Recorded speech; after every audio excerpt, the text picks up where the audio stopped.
Many of us grew up hearing we were geniuses or prodigies, the special ones destined for greatness.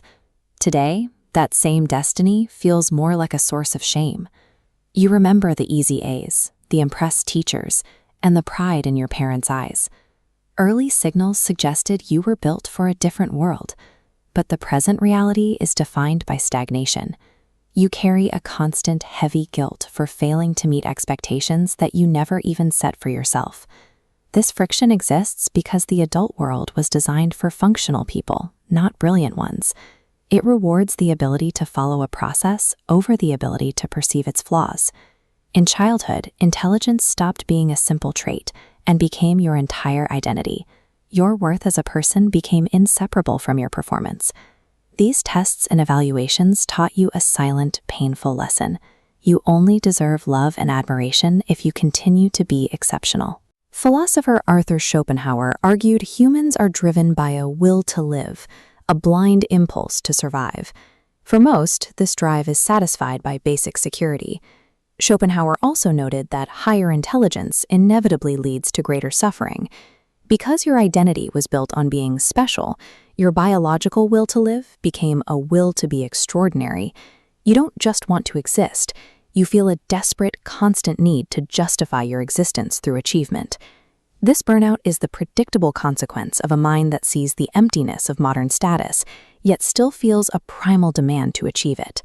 We often enter adulthood with the assumption that deep thinking and genius will naturally attract opportunities and admiration. The economy doesn't actually seek out brilliant ideas, it demands productivity. The market relies on predictable, competent mediocrity and views the erratic nature of brilliance as a liability. When the world stops applauding, it leaves a terrifying void. You realize that outside of the classroom, nobody is actually expecting anything from you anymore. This loss of external validation leads to a total identity collapse. You're forced to face the reality of who you are when you aren't the prodigy. This awareness also creates a profound sense of isolation. Schopenhauer observed that as consciousness increases, the distance between you and others grows. Society doesn't necessarily hate talent, it rejects the discomfort that talent causes. Your ability to see through systems disrupts the illusions people use to feel safe. A sharp mind acts as a mirror, forcing ordinary people to see their own limitations. They don't ignore you because you are irrelevant. They ignore you because your depth is uncomfortable.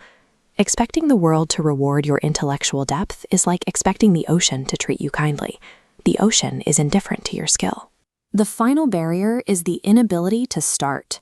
When labeled as gifted, the demand that every project be flawless becomes a paralyzing weight. This paralysis was built in high-stakes environments, where average was treated as a failure. If your value is tied to being the smart one, producing something mediocre feels like a threat to your existence. Procrastination becomes a survival mechanism. You freeze in thought while people with less potential move forward. They make progress because they haven't been taught that their worth is on the line every time they try something new. You were taught to be extraordinary, but no one ever taught you how to be human. The collapse of this gifted identity feels like a disaster, but it serves as a necessary turning point. It's the moment the lie that talent is destiny finally falls apart. The pain you feel today is actually a sign of clarity. You are finally seeing the weight of the expectations you are forced to carry.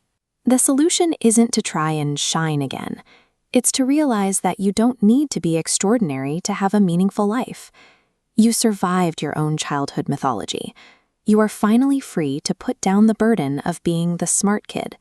You owe it to yourself to finally be human. Head to the comments and tell me, what expectation are you dropping today? Putting it into words is the first step toward your own liberation.